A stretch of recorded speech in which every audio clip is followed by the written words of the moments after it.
ഞാനിപ്പം മുണ്ടക്കയത്ത് താമസിക്കുന്ന. കെട്ടിച്ച് കഴിഞ്ഞ് 3 പെൺപിള്ളേരുണ്ടായി.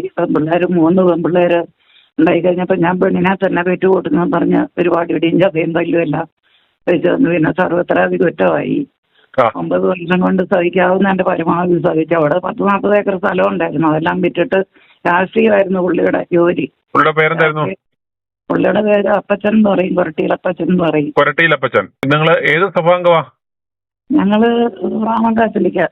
എന്നാന്ന് ചോദിച്ചെന്നാ എൻ്റെ അപ്പം ചികിത്സ ചെയ്യുന്ന ആളായിരുന്നു, വിഷവൈദ്യനായിരുന്നു. അപ്പം അത് കണ്ടും കേട്ട് ഞാൻ ചികിത്സ പഠിച്ചിട്ടുണ്ടായിരുന്നു. അതുകൊണ്ട് എന്നെ കെട്ടിച്ച് കഴിഞ്ഞ മുതൽ അവിടെ ചികിത്സയ്ക്ക് ആൾ വരുന്നുണ്ടായിരുന്നു. അങ്ങനെ അതിൽ നിന്ന് കിട്ടുന്ന അവർ തരുന്ന തുച്ഛമായ കൊണ്ടൊക്കെയാണ് നമ്മൾ കഴിഞ്ഞു കൂടിപ്പോയത്. കാരണം എന്താ വെച്ചാൽ അമ്മായി ഇപ്പം മക ഇതായിരുന്നു. കൊരട്ടി ലൂക്കാച്ചൻ എന്ന് പറയുമ്പോൾ ഈ വലിയ കേടിയും ഭയങ്കര പേരുകേട്ട ആളുക.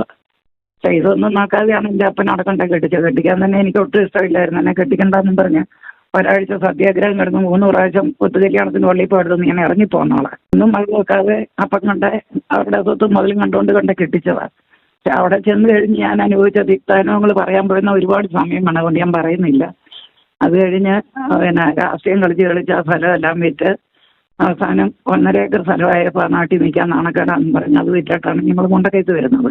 മുണ്ടക്കയത്ത് വന്ന് വണ്ടമ്പാലി 1.5 ഏക്കർ സ്ഥലം മേടിച്ച് അവിടെ താമസിച്ച് 6 മാസം കഴിഞ്ഞപ്പം ഞങ്ങളെ അത് കഴിഞ്ഞ് ഈ 3 പെൺപിള്ളേരുണ്ടായി കഴിഞ്ഞ രാമ്പച്ചൂടെ ഉണ്ടായിരുന്നു. അത് കഴിഞ്ഞ് ഈ 4 പിള്ളേരെ ചെറുക്കൻ കൊച്ചിന് 2 വയസ്സ്, അതിൻ്റെ മൂത്തന് 4 വയസ്സ്, അതിൻ്റെ മൂത്തന് 6, അതിൻ്റെ മൂത്തന് 8. ഇങ്ങനെ ഇത്രയും പ്രായമുള്ള ഈ 4 പിള്ളേരെ ഞങ്ങളുടെ 10 മണി രാത്രിയായപ്പോൾ ആ സ്ഥലം ഒറ്റി കൊടുത്തിട്ട് എന്നെ അവിടെ ഇറക്കി വിട്ടു. കുഞ്ഞുങ്ങളുമായിട്ട് ഇറങ്ങിയോ അതോ ഒറ്റയ്ക്ക് പോകുന്നോ?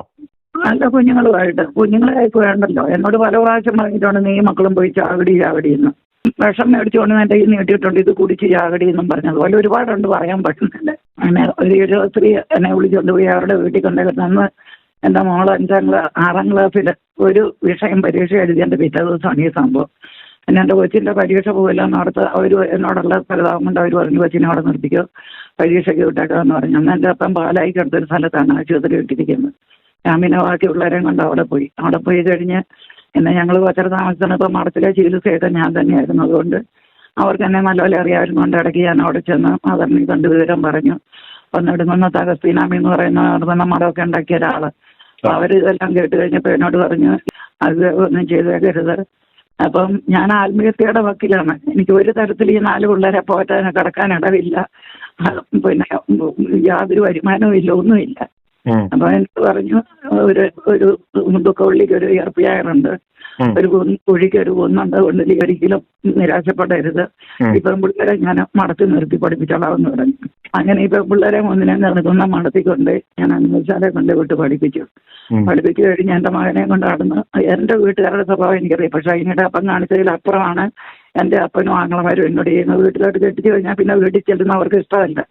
വേണേ ഒരു രാത്രി പോയി അല്ലാതെ മക്കളുമായിട്ട് അവിടെ പോയി അവർ നോക്കത്തില്ല. അവരുടെ ആട്ടിൽ നിന്നും കേൾക്കുമെന്ന് എനിക്കറിയാം. പിന്നെ ആത്മഹത്യയില്ല, എനിക്ക് വേറെ വഴിയില്ല.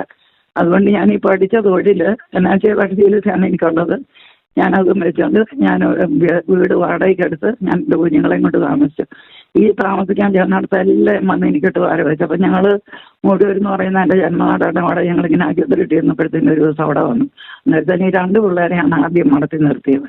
അവിടെ വന്നിട്ട് പറഞ്ഞു, ആ നാട്ടുകാരോടെല്ലാം ഹോട്ടലിലും ചായക്കടയിലും എല്ലാം ചെന്നിട്ട് പറഞ്ഞു, എനിക്ക് 4 പിള്ളേരായിരുന്നു, 2 ഉള്ളിൽ വന്ന് കുഴിച്ച് മൂടി വെച്ചിട്ട് 2 കൊണ്ട് ഇവിടെ വന്ന് കൊടുക്കാൻ വന്നിരിക്കുന്നൊക്കെ പറഞ്ഞ് പിന്നെ ഒരുപാട് അങ്ങനെ നാണക്കെടുത്തി. അവിടെ പിന്നെ അവിടുന്ന് ഞങ്ങൾ മാറി വേറൊരു സ്ഥലത്ത് പോയി താമസിച്ചു, ജാത്തന്തര എന്ന് പറയുന്നത്. അവിടെ ചെന്ന് താമസിച്ചപ്പോൾ ഇത് അവിടെയും വന്നിരിക്കുന്നു, ഇവള് മഹാപേടയാണ്, ഇവള് അങ്ങനെയാണ് ഇങ്ങനെയാണെന്ന് പറഞ്ഞാൽ എനിക്ക് എന്നോട് ചെയ്യാവുന്ന ദ്രോഹം മുഴുവൻ ചെയ്തു. എന്നിട്ട് ഏതായാലും വേണ്ടില്ല, 10ാം ക്ലാസ് വരെ അവിടെ നിർത്തിക്കളാന്നുള്ള എഗ്രിമെന്റിലാണ് പിള്ളേരെ അവിടെ നിർത്തിയത്.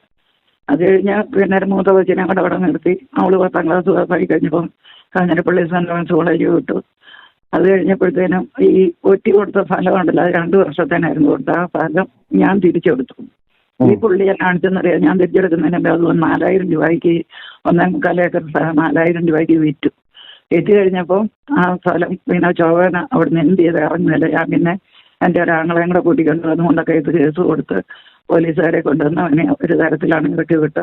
അവൻ ചോദിച്ചതിനേക്കായാലും 1000 രൂപയും കൂടെ അവനോട് മേടിച്ചതിനേക്കായാലും 1000 രൂപയും കൂടെ കൂടുതൽ കൊടുത്ത് 4000 രൂപ എന്നെ പുള്ളി മേടിച്ചുകൊണ്ട് പോയത് വിറ്റേച്ചിട്ട് ഞാൻ പിന്നെ 5000 രൂപ കൊടുത്ത് ഞാൻ ഈ സ്ഥലം തിരിച്ചെടുത്ത് ഞാൻ അവിടെ ഒരു കുഞ്ഞു മാടം വെച്ച് ഇങ്ങനെ താമസിക്കായിരുന്നു. വീടില്ലായിരുന്നു. ഞാനൊരു തെങ്ങിൻ്റെ ചോട്ടി പരമ്പ് മരിച്ചിട്ട് 18 ദിവസം ഞാൻ താമസിച്ചു. അപ്പോൾ ഈ പുള്ളിയുടെ ചേട്ടൻ വലിയ മുതലാളിയുണ്ട്, പൈകത്ത് താമസിക്കുന്നത്. അപ്പോൾ ഞാനൊരു എടുത്ത് അയച്ചു, ആ ചേട്ടത്തിയുടെ പേർക്ക് എൻ്റെ അവസ്ഥ ഇപ്പോൾ ഇങ്ങനെയാണ്, എനിക്ക് ഒറ്റ മുറിയിൽ ഒരു കുഞ്ഞു വീട് വെച്ച് താമസിക്കാനായിട്ട് എൻ്റെ പിള്ളേരെ കൊണ്ട് താമസിക്കാൻ എനിക്ക് സഹായിക്കാമെന്ന് ചോദിച്ചു.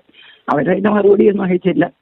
അത് കഴിഞ്ഞ് പിന്നെ അവിടെയുള്ള ആരെയന്മാർ നാട്ടുകാരെല്ലാവരും കൂടെ വന്നാണ് ഒരു കുഞ്ഞു വീടുണ്ടാക്കി തന്നെ. അതിനകത്ത് ഞാൻ 5 വർഷം അവിടെ കിടന്നു. അത് കഴിഞ്ഞ് പിന്നെ സ്ഥലത്തിൻ്റെ ശകലമറ്റം വിറ്റിട്ടാണെങ്കിലും വേണ്ടിയൊരു വീട് വെക്കണം ഓർത്ത് ഒത്തിരി കഷ്ടപ്പെട്ടു. എന്നിട്ടൊന്നും നടന്നില്ല.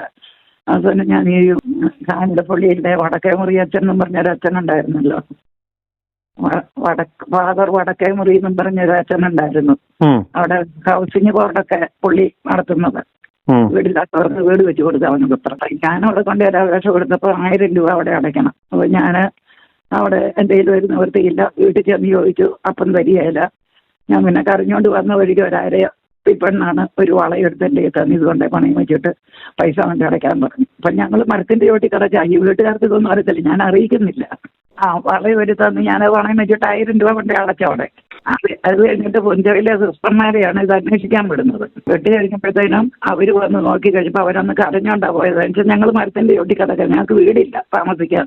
അന്നേരം പറഞ്ഞു, ലീലാമ ഒരാഴ്ചക്കകം ഞങ്ങൾ ഇത് അപേക്ഷ പോകണം, അച്ഛനോട് പറയാം, ലീലാമയ്ക്ക് അത്യാവശ്യമായിട്ട് വീട് വെച്ച് തരാമെന്ന് പറയാമെന്നൊക്കെ പറഞ്ഞുകൊണ്ട് ഇവർ പോയതേ ഉള്ളൂ. പിന്നെ ഇവരെ കണ്ടില്ല. ഒരു 15 ദിവസം നോക്കി ഇരുന്നിട്ട് ഇവർ വന്നില്ല. അവസാനം മൂത്ത മോളെ നേരം കോളേജിൽ പഠിക്കുക. ഞാൻ മൂത്ത മോളെയും കൂട്ടിക്കൊണ്ട് ഞാൻ ഈ അമ്മമാരെ നടത്തി വന്നു. അവിടെ വന്നപ്പോൾ അവർ പറയാം, അയ്യോ ഞങ്ങൾ അച്ഛൻ്റെ അടുത്ത് പോകില്ല, ഞങ്ങൾക്ക് അതിന് സമയം കിട്ടിയില്ല. ഞങ്ങൾ തിരിച്ച് ഞാൻ വളരെ നിരാശയോടെ ഞാൻ പോവുക. എൻ്റെ കുഞ്ഞുങ്ങളെ കൊണ്ട് കയറി കിടക്കാൻ എനിക്കൊരു വീടില്ലല്ലോ എന്ന് പറഞ്ഞിട്ട് അപ്പം പോകുന്ന വഴിക്ക് എൻ്റെ മോളോട് ഞാൻ പറഞ്ഞു, മോളെ നമുക്ക് അത് പേർക്കൂടെ മരിച്ചേക്കാവെന്ന് പറഞ്ഞു. നമുക്ക് ഇനി ജീവിക്കണ്ട, ഇനി മുട്ടാത്ത വാതിലുകളില്ല, നമ്മളെ ജീവിക്കാൻ ആരും അനുവദിക്കാല്ല, അതുകൊണ്ട് നമുക്ക് മരിച്ചേക്കാവെന്നും പറഞ്ഞ് ഇവളോട് പറഞ്ഞു. ഇവ കൊച്ചു പിന്നെ പതുക്കെ നടന്നു വരിക. കഴിഞ്ഞ് പിന്നെ വീട്ടിൽ ചെന്ന് കഴിഞ്ഞ് ഞാൻ കട്ടിലെ കയറി കിടത്തി ഞാൻ കരഞ്ഞു കഴിഞ്ഞപ്പോഴത്തേനും ഉടനെ ഇവള് എൻ്റെ അടുത്ത് വന്നിട്ട് പറയുക, അമ്മച്ചി നമുക്കൊരു 30 ദിവസം കൂടെ കാത്തിരിക്കാം, 30 ദിവസത്തിനകം ദൈവം എവിടെയും നമുക്കൊരു വഴി കാണിച്ചു തരും, അതുകൊണ്ട് 30 ദിവസം കഴിയട്ടെന്ന് പറഞ്ഞു. അത് കഴിയുമ്പോൾ മരിക്കാമെന്ന്. അപ്പോൾ എൻ്റെ മോനെന്ന് അജിരാറിനും കണ്ട് പഠിക്കുക. അപ്പോൾ പഠിക്കാൻ നല്ല മുടക്കാൻ വെച്ചായിരുന്നു, ഒന്നും പഠിക്കാതെ ഇങ്ങനെ ഓമയായിട്ടിരിക്കുക.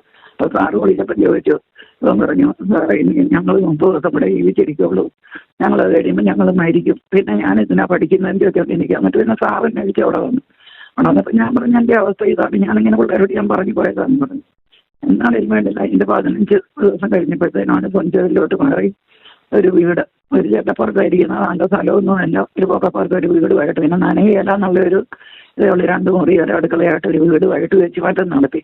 ഈ 1.25 ഏക്കർ സ്ഥലം കൊടുത്തിട്ട് ഇവിടെ 40 സെൻറ്റ് സ്ഥലം ഈ വീടും കൂടെ മേടിച്ചു. അപ്പം പിള്ളേർക്ക് കോളേജിൽ പോകാനൊന്നൊരുത്തന്നെ. രണ്ടാമത്തെ മോള് 10ാം ക്ലാസ് കഴിഞ്ഞ് വന്നു, അവളെയും കോളേജിൽ കൊണ്ടേ വിട്ടു. അപ്പോൾ ഈ പാമ്പ് കടിച്ച് ആരെങ്കിലും വന്ന് ഉറക്കളച്ച് കഷ്ടപ്പെട്ട് ഇവരെ സുഖമാക്കി വിടുന്നതിൻ്റെ ഈ കപ്പിച്ച കൊണ്ടാണ് ഈ പിള്ളേരെ ഞാൻ വളർത്തുന്നത്. അപ്പോൾ എൻ്റെ അടുത്ത് ചികിത്സിക്കാൻ ആൾ വരരുതെന്നും പറഞ്ഞ് എൻ്റെ 4 ചുറ്റിനും 504 19 പുലിക്കുന്നെല്ലാം കൊണ്ട് ഓരോ പെണ്ണുങ്ങളെ കൊണ്ട് കളിച്ച് വെക്കുക. എൻ്റെ അടുത്തോട്ടാരും കൊണ്ടുവരുമെന്ന് പറഞ്ഞ് അതുപോലെ തജോളം എന്നോട് ചെയ്തിട്ടുണ്ട്.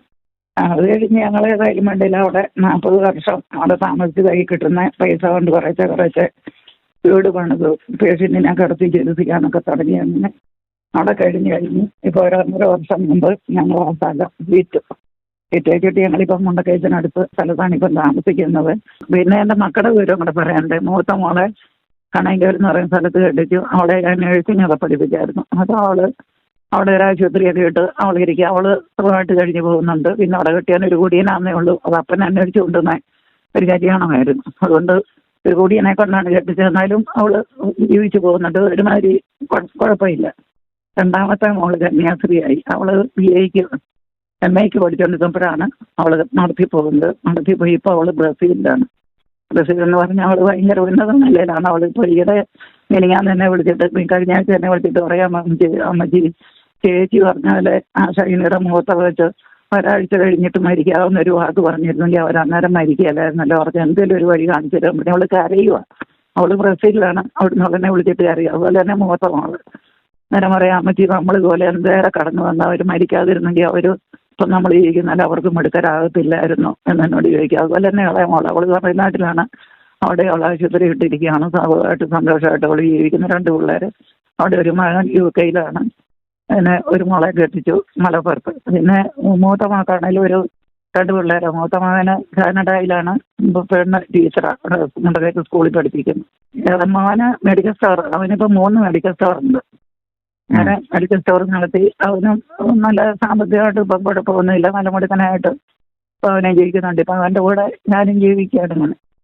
അപ്പം ഞാൻ പറയുമായിരുന്നു, നീ അനുഭവിച്ചതിനേക്കാളും എത്രയോ വർഷങ്ങൾ കടന്ന് ഞാൻ അനുഭവിച്ചു. പക്ഷേ പല പ്രാവശ്യം ഞാൻ ഒരുങ്ങിയതാണ് കേട്ടോ. പിന്നെ അന്നേരം കുഞ്ഞുങ്ങളുടെ മുഖത്ത് നോക്കുമ്പോൾ എനിക്ക് ആത്മഹത്യ ചെയ്യാൻ തോന്നിയില്ല. പിന്നെ അവസാനം മക്കളോടും കൂടെ ഞാൻ പറഞ്ഞ് ആത്മഹത്യ ചെയ്യാൻ ഒരുങ്ങിയപ്പോഴേ എൻ്റെ മോള് 30 ദിവസത്തെ അവധി വെച്ചത്. ആ അവധി കൊണ്ട് 15-ാം ദിവസം ഞാൻ അതിനൊരു തീരുമാനം ദൈവം തരികയും ചെയ്തു.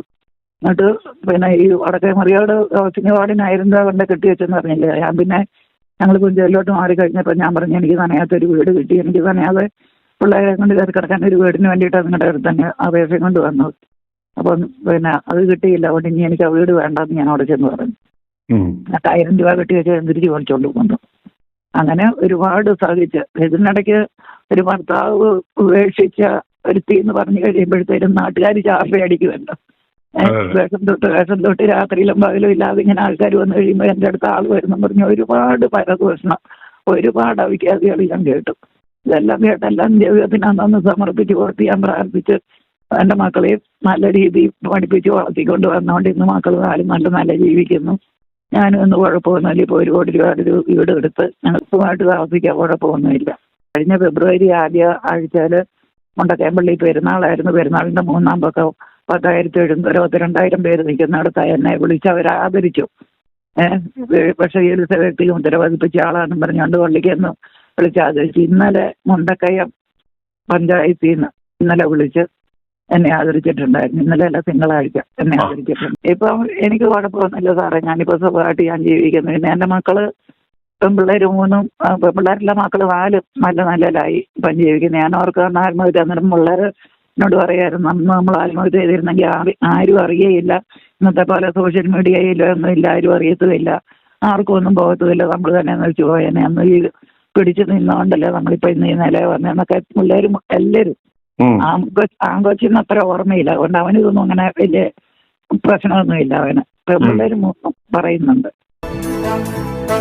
i2i News, an eye for truth. i2i news subscribe ചെയ്തിട്ടില്ലാത്തവർ ഇപ്പോൾ തന്നെ സബ്സ്ക്രൈബ് ചെയ്യുക. നോട്ടിഫിക്കേഷൻ ലഭിക്കുവാൻ ബെൽ ബട്ടണും അമർത്തുക.